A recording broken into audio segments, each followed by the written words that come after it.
Example some 1.21 என்ன கொடுத்துருக்கான்னு சம்ல read பண்ணி பாருங்க. ஒரு ரெண்டு ப்ராடக்ட் கொடுத்துருக்காங்க. ஒன்று வந்து பென்சிலு, இன்னொன்று வந்து எரேசர். சரியா?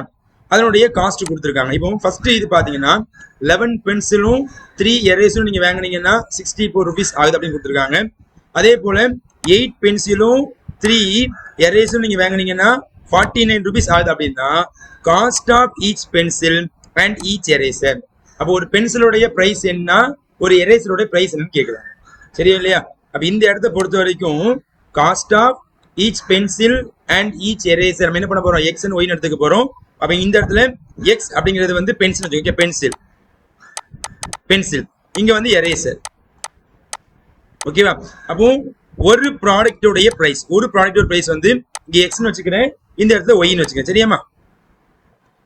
இப்போ நம்ம என்ன பண்ண போறோம்னா இதுல இருந்து ஒரு ஈக்குவேஷன் உருவாக்க போறோம். ஸோ ஃபர்ஸ்ட் இங்க பாத்தீங்கன்னா 11 பென்சில்னா ஒரு பென்சிலோட பிரைஸ் வந்து நமக்கு என்னது எக்ஸ் அப்படின்னா ஃபர்ஸ்ட் ஈக்குவேஷன் பாத்தீங்கன்னா நமக்கு வந்து ஆன்சர் 11x வரும். அடுத்து 3 எரேசர் அப்படின்னா ஒய் அப்படின்னா எரேசருடைய பிரைஸ் வந்து ஒய்னா ஆன்சர் நமக்கு 3 ஒய்னு வரும். ஸோ டோட்டல் பிரைஸ் பார்த்தீங்கன்னா நமக்கு 64 ருபீஸ்.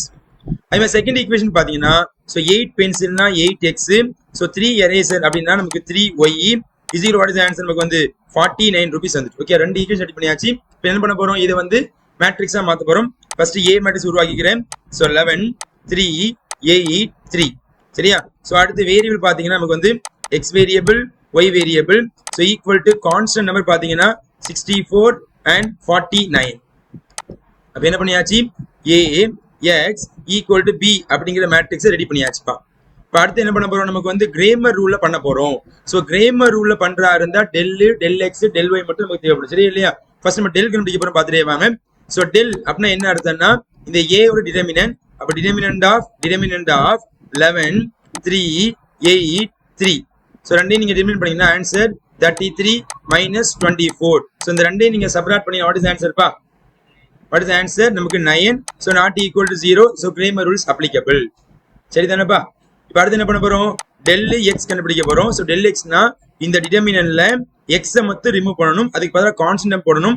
அப்ப இங்க 64 இங்க 49 வரும். ஸோ இந்த 3 அப்படிதான் இருக்கும். Okay, multiple சொல்றியாப்பா?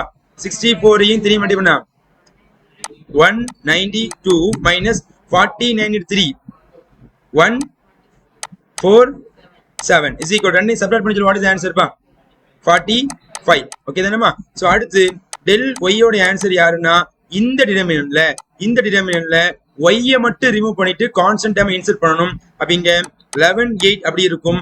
கான்ஸ்டன்ட் நம்பர் பாத்தீங்கன்னா 64 இங்க நமக்கு 49. சோ வாட் இஸ் ஆன்சர் பா 11 into 49 sorry 539 minus 64 into 8 552. So ரெண்டையும் சப்ராக்ட் பண்ணா இது 552 வராதுப்பா, 512. ஓகே, 5 நெகட்டிவ் வரும். ஓகே, ஆன்சர் 512 தான். சரியா?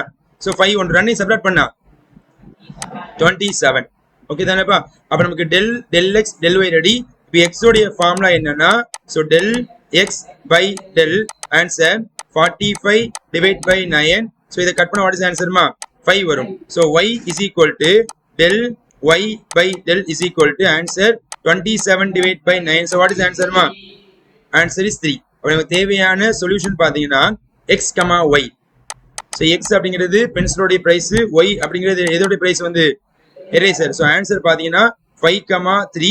ஸோ கடைசி என்ன பண்ணணும், பிரைஸ்னால ருபீஸ் சிம்பிள் போடணும். சரியா இல்லையா? அப்ப இந்த இடத்துல X is equal to rupees 5, Y is equal to rupees என்ன வரும் 3. ஸோ இதான் நமக்கு தேவையான ஆன்சர்.